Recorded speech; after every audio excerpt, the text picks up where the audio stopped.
Hey, everybody. Thanks for joining us again. We want to make sure that you don't forget to subscribe. Yes, please go do that now. And at the end of this video, go ahead and like it. Give it a thumbs up.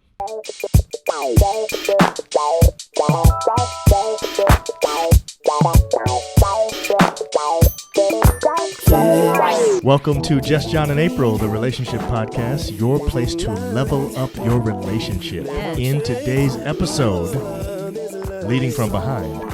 Hey now. And the word of the day. Yes. Yes. Hey, babe. Hey. How are you? I am so good. How are you feeling about starting a 14-day quarantine tomorrow? I am excited about that. Whatever, man. I didn't want to hear am. that. Excited? I don't have to go nowhere.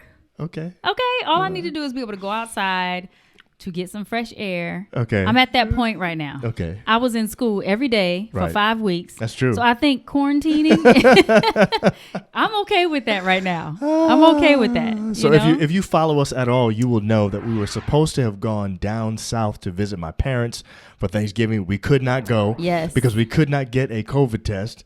And of course, April More was in than school, that. so Exactly. she couldn't quarantine, nothing like that. So it was so disappointing. It was disappointing. But we ended up having a great it was a Thanksgiving. really nice. It was a nice Thanksgiving. I kind of liked just the four of us. I enjoyed that was it. nice. It was actually, we might have unlocked something new. Exactly. You know what I'm saying? People gonna be like, "Where you going for Thanksgiving?" So let me tell you what I liked about it the best.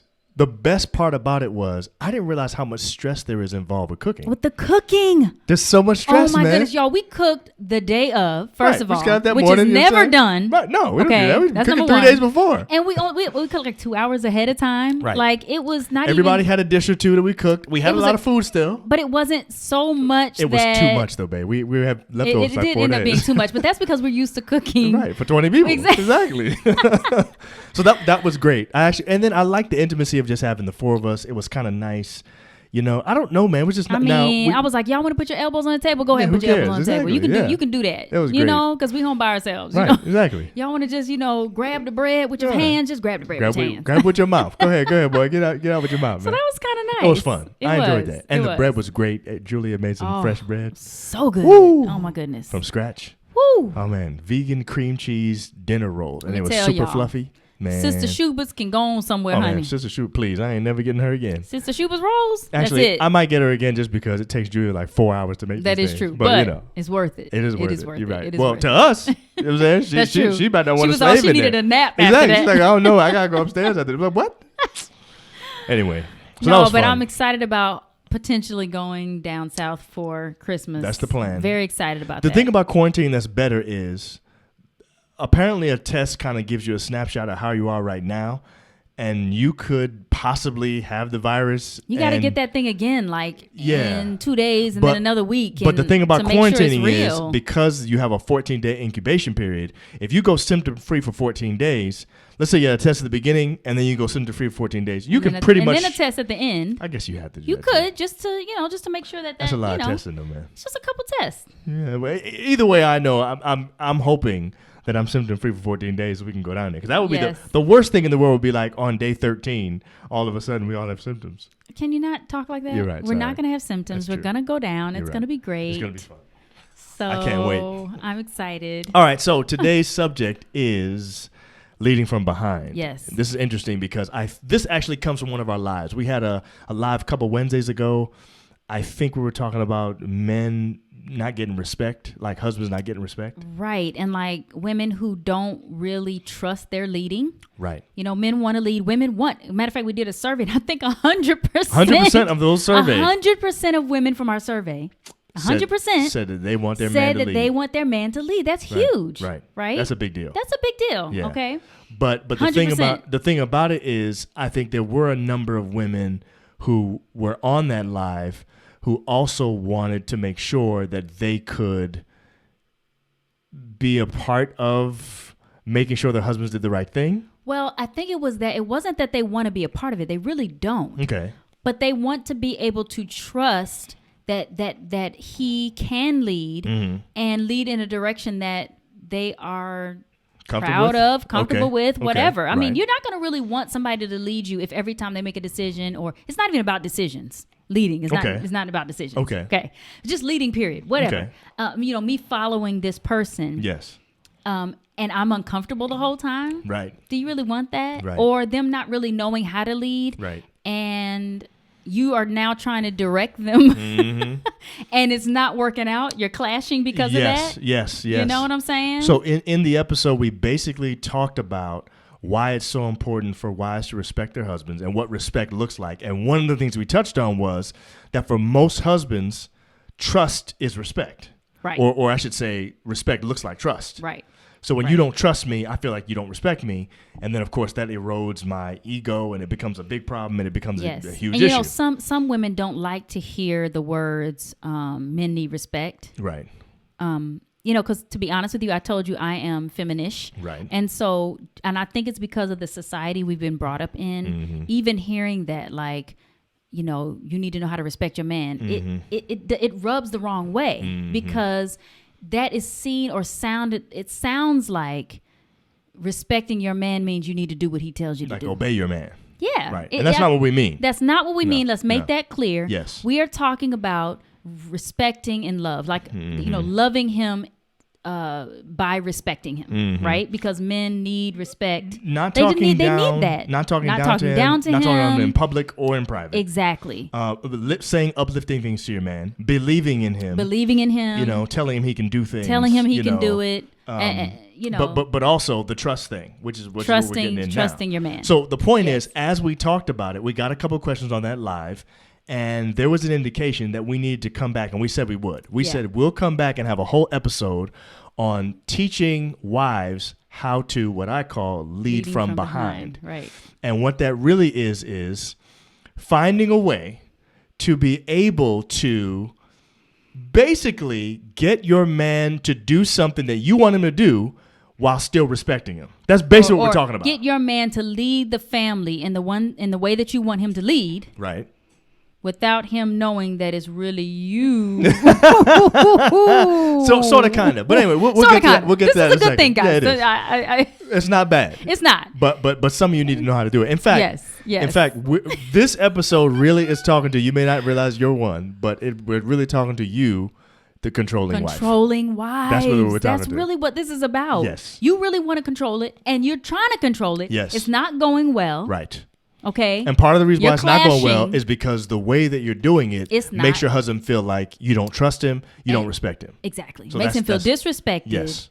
And we're going to get into it. Let's go. Let's start talking about this. There's a few things you need to do. Okay. The first thing I think a wife should do is she should resist the urge to try to respond to everything. So basically what I'm really saying is sometimes a verbal response to something actually messes you up. You want to influence the way things happen. Okay. You want to make sure that certain happens a certain way. And I'm saying the first ingredient to doing that, to leading from behind, is don't respond verbally. So don't talk? What I'm really trying not to say is shut up. Let's get this right. What I'm really trying to say is shut up, but that's what I'm saying. Wow. Sometimes just shut up. I'm saying shut up and just don't respond verbally immediately. But when I think about it, do you agree with that? First of all, I do. Okay. Because if you're talking about a controlling wife, yes, who always has something to say, is yes, always saying, "But what if we do it this way? Why can't?" Well, I don't know about that. Everything is a thing. Your first reaction and response when he says something and suggests something is to second guess him verbally. Yes, and what I'm saying is don't do that. That's bad. Don't second guess. You can do it in your head if you want to, but don't show him that you're doing it. And definitely don't do it verbally. And why are we doing that? This is hard because we as women... Shouldn't we do it this way instead? We're verbal. Yeah. That's what we do. Like, I have to make myself not say something to my child 2 and 3 and 4 times. It takes so much practice. Yes. It really does. It takes a lot of work to not repeat and say it again. Yes. And whatever. Yes. And I think sometimes we do that to our husbands where we... Why are you looking like that? What? I'm just laughing at what you're about to say. I don't know. Go ahead. Okay. Don't be trying to call me out. I don't do that. All I'm saying is April has gotten way better at this over time. But we had to actually have this conversation where I would say, babe, when you second guess me like that, it makes me feel like you don't trust me. And then she'll say, well, what am I just not supposed to say anything? I'm saying, yeah, sometimes just don't say anything. Like, would it kill you to not respond right now to this? Like, would it? Okay, so let me give you an example, right? So John will talk about things that he wants to do that are very grand. Yes. Okay. And I'm a dreamer. He's a dreamer, which I love. I'm a visionary. You're a visionary. That is true. And he has brought that out in me. Yes. But I am a realist. And so when he when he brings out these visions, okay, I'm like, but we don't have no money for that. Or, but babe, how are we going to do that if da-da-da-da? And he's like, why can't I just say it? I'm not doing it right now. Right. It's not like I'm buying the car at this moment. Yeah, we're not getting the Tesla right now. It will happen, but not right now. When he said to me, we're not getting the Tesla right now, God, y'all, I got nervous. I was like, what is he doing? Because see, John talks like it is happening. Like he doesn't talk like, and that's good, because you speak things into existence. Exactly. You've got your dreams. I love that. Okay. Yeah. But it took me a while to be able to just listen, to listen to what he's saying and say to myself, okay, this is not happening right this moment. This is not happening today. Let me just listen to him and say, oh, wow, well, what color would you want? Rather than knock down what he's saying, but listen to more, ask more questions and not asking questions in a way of, well, how are you going to do that? Right. Where are you going to get the money from? Right. Questions not those kind of questions. Ask questions like you're dreaming with me. Yeah. Or questions that show that you're interested in what it is that he's talking about. Right. But I know there are times, though, that there are men, who might say something that is instant. Right. You mean like what? I don't know. Something that you're trying to do right then. Something that doesn't sound like it's going to be a far off way long time from now. Right. Okay. So I'm about to sell this computer. Right. I'm about to sell this computer and I'm about to buy another one. Right. With the money, whatever. Right. That used to really make me anxious. Okay. I'm the frugal one. Yeah. Okay? Yeah. So I get really, whatever about that. And back in the day when he used to do that, I used to like, y'all, when I say I felt like I had to say something immediately because I did not trust the process. I didn't trust the process, but I also didn't give him a chance to show me before I distrusted what it is that he was doing. That's very true. So once, I had to just, give up that feeling. All you did was pump your brakes a little bit, and what would end up happening is a lot of times something would happen, usually, which we're going to talk about later. Okay. We'll talk about it in the last point that we're going to make. But something would happen to help me come to my senses, and I would basically decide that wasn't a good idea to do now anyway. Right. But that's when I learned how to lead from behind. So let's talk about that. Okay. So that's the first thing. All right. So you got to make sure that you resist the urge to respond verbally to everything that your man is saying or decision or whatever, especially if it's something that wouldn't kill you if you just listened or participated in. That's the thing. I decided because it didn't go well when I would say something. Okay. So, because ladies, we know men have egos, right? And so when their ego is shot, when a man is disrespected, the ego is shot, right? They immediately begin to try to defend. Yes, exactly. I would start defending my position immediately. So that the ego can be regenerated, whatever. You know what I'm saying? Anyway, whatever, yeah. So that's really the reality. I need to protect that. You need to protect it. I need to make sure, and this is something that wives don't understand about their husbands.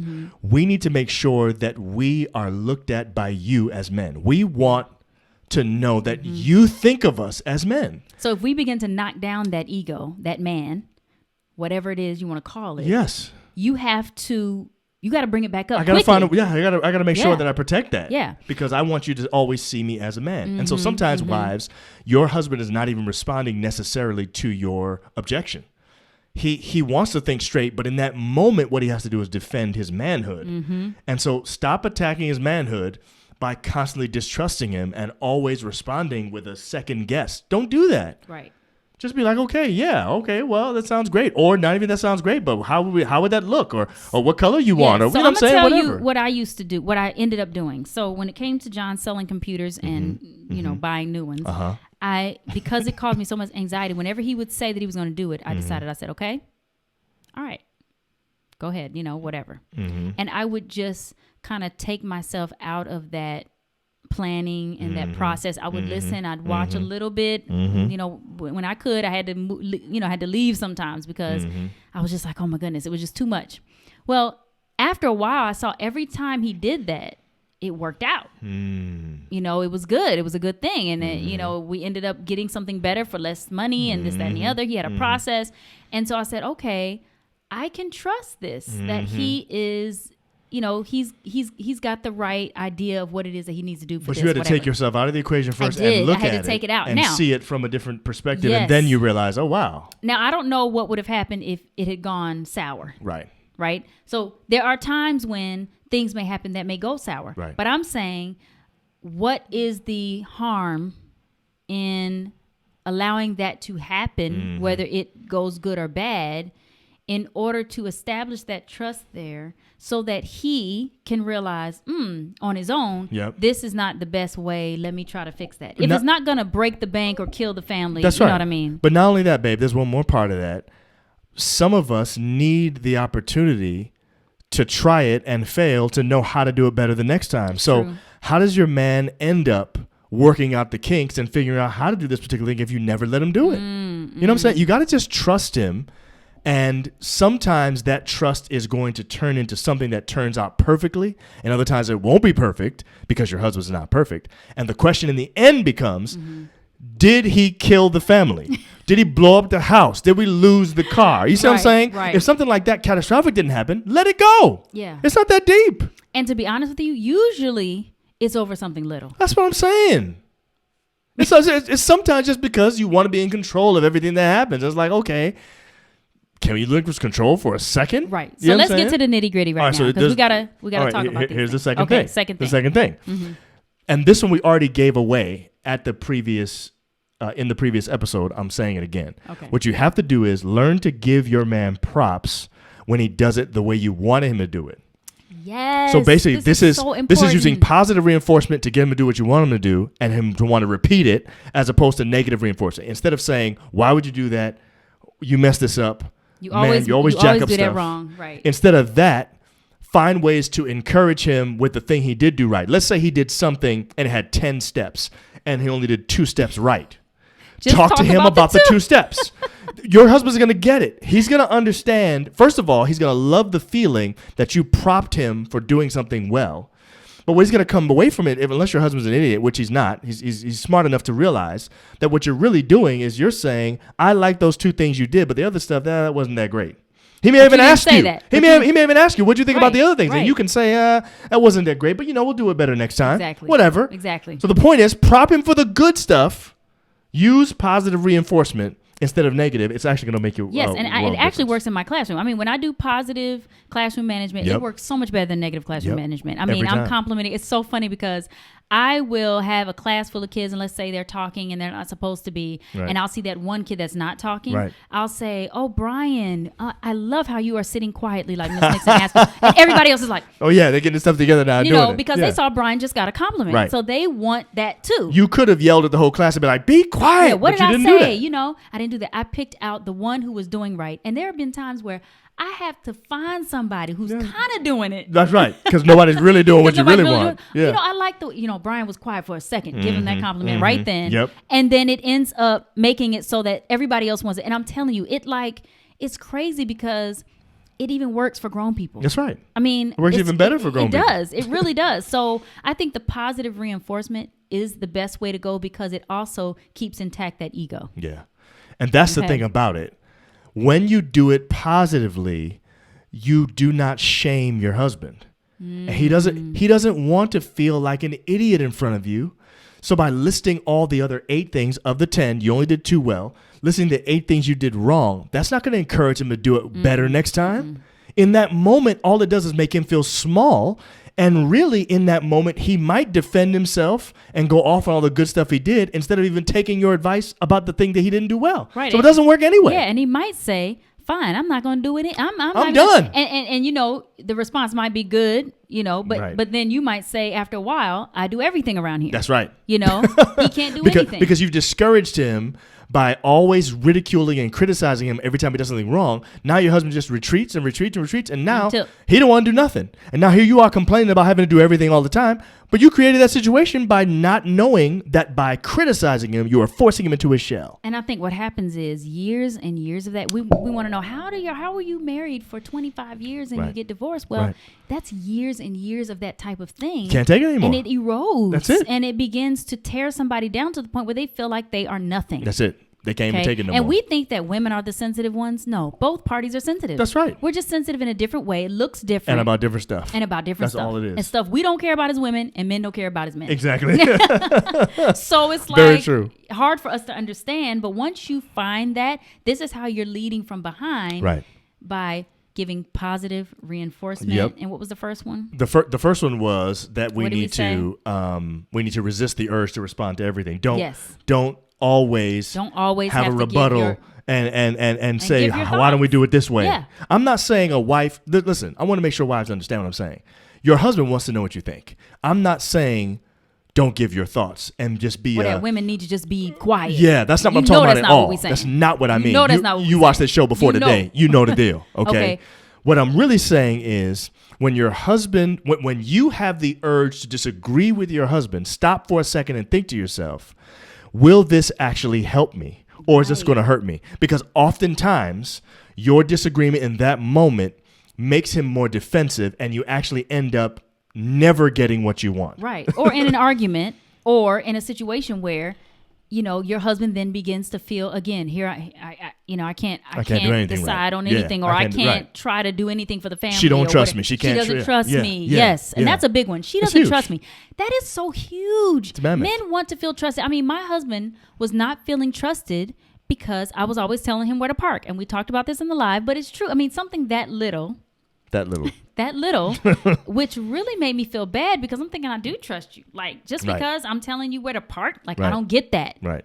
But this is what my man feels. So I need to care about it enough to say, you know what? There are times when I cannot share what I'm thinking about at that moment about the parking space or where I think you should park. That's not that deep. That's not a big deal. Let me just hold off on that this time. All right, here's the last one. Okay, last one. All right, I'm going to call it coming in through the side door. That's what I'm going to call it. But what it really is, and this is going to sound bad, ladies and gentlemen, but I promise it works. You have to find ways to feed your husband information so that he does what you want him to do, but so that he thinks he's the one that made the decision. It sounds bad, but it really is good.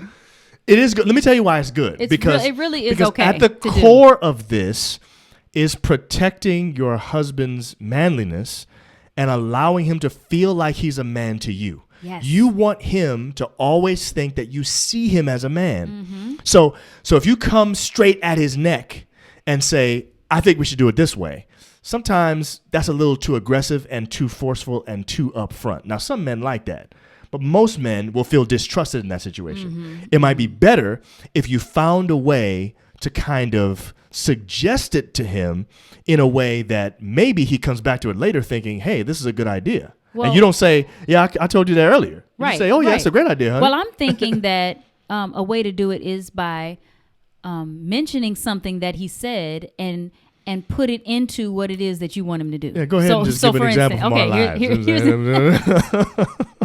Okay, here's an example. Right. You say to me, babe, I think I'm going to put some money aside for this bike that I really want. I'm going to start putting a little bit aside. Mm-hmm. Okay. And in my mind, I'm thinking, I know this dude ain't trying to buy a bike and, we need to be saving. Right. Okay. How can I then turn this in a way to get him to see that we really need to be saving for everything, not just for a bike. Mm-hmm. Okay. So I come back to you and I say, you know what, babe? I really like your idea about putting money aside to save some for the family. I think that's a great idea. Mm-hmm. I like what you said earlier. About putting money aside. I think we should start doing that and start putting some savings. I think that was a good idea. There is no way that he's going to respond with, I wouldn't even talk about the family. I'm talking about my bike. Right. Why are you getting? Right. He's not going to say that. Right. Well, in your case, I wouldn't say that because you clearly didn't sound manipulative or anything like that. You were giving me a compliment about something I just said, and you expanded what I expanded said, what he said beyond what I actually said. Exactly. And now you gave me credit for actually saying something that I didn't explicitly say. But you did say put money aside. I did. So obviously there is something there that said something about saving for something. And let's say your husband, and this is just an example. Let's just say your husband is not one that ever wants to save. Right. So to say, well, actually he is, because look, he wants to save for this bike. Exactly. So, babe, you just suggested that we save. Right. That's a great Right. idea. Exactly. Right. So I think it's not manipulative in a way of. It sounds like it, but it's not. And I don't have another way of putting it. But here's the thing. The male ego is fragile when it comes to our woman seeing us as a man. We need that to be intact all the time. And sometimes if you come too forcefully through the front door, it makes me feel like... Makes you retreat. It makes me retreat. But if you come in through the side, now, and even with the suggestion, it's like, okay, I can pick that up. I kind of caught that, and okay, now I can come through the front door with that thing. Right. And like it was me. Right. And now I feel good as a man. You feel good because we ended up where you wanted us to be anyway. Right. And I feel good because my manliness was intact. My wife didn't see me as some little mouse in that situation. And that's important. I think women see this ego thing as, oh my goodness, his ego, men's egos. Right. We do that. Yeah. I've done that. I've been like, oh my goodness, men's egos is so annoying, Right. But we have to look at it as just like we have to protect their ego, they have to protect our hearts. That's it. It's the same thing. You know what I'm saying? We don't want our hearts broken or crushed. Yes. And I mean, that's just how I feel. And we're talking about by and large, That's women right. by and large, Yes. men, and we want our hearts to be protected. That's the love and respect thing again. Yeah, and to be cared for. So I'm not going to. I need to see this as just like I wouldn't want him to crush my heart. Yep. I shouldn't want to crush his ego. That's it. That's know? it. Yeah. And it's about respect. So when you respect me, it looks bigger than just saying I respect you. Yeah. Sometimes it's about you trusting me. Sometimes it's about not second guessing everything I'm thinking about. And see, and sometimes it's everything. Yes, everything. Everything. Yes. I know some people that second guess every time something comes out of their husband's mouth. Yes. It annoys me, and I'm only around them for. And I'm only around them for a little bit. Like, be quiet. I want to say that. Right. But exactly. Okay, go ahead. Sorry, I didn't mean to cut you off. So here it is. Word of the day. That's yes, what we need to get to. Word of the day fits right in with this. The word of the day is influence. Influence. Yes. What does influence mean, babe? Affect a situation or a person's actions. So it's a possible way to influence my behavior and my actions. But we notice we didn't say control or manipulate. That's right. Influence is a much softer word, which is what is. we're saying you need to be doing as wives from behind or from beside. And let me tell you. Just not from in front. That's right. And after a while, your husband will begin to accept your influence. That's it. And begin to enjoy it and love it and appreciate it. That's it. Because it comes the right way. Exactly. If it's coming in the right way, your husband will accept it. No question about it. But he's going to defend against it. He's going to fight it. All of that. Protecting the ego. If it comes in the wrong way. So make sure you do that. Influence. Yes, influence. And women, we have to protect a man's ego just like we want our hearts to be protected. That's right. Yeah. It's a good word, babe. Thanks. See y'all next time. Bye, guys.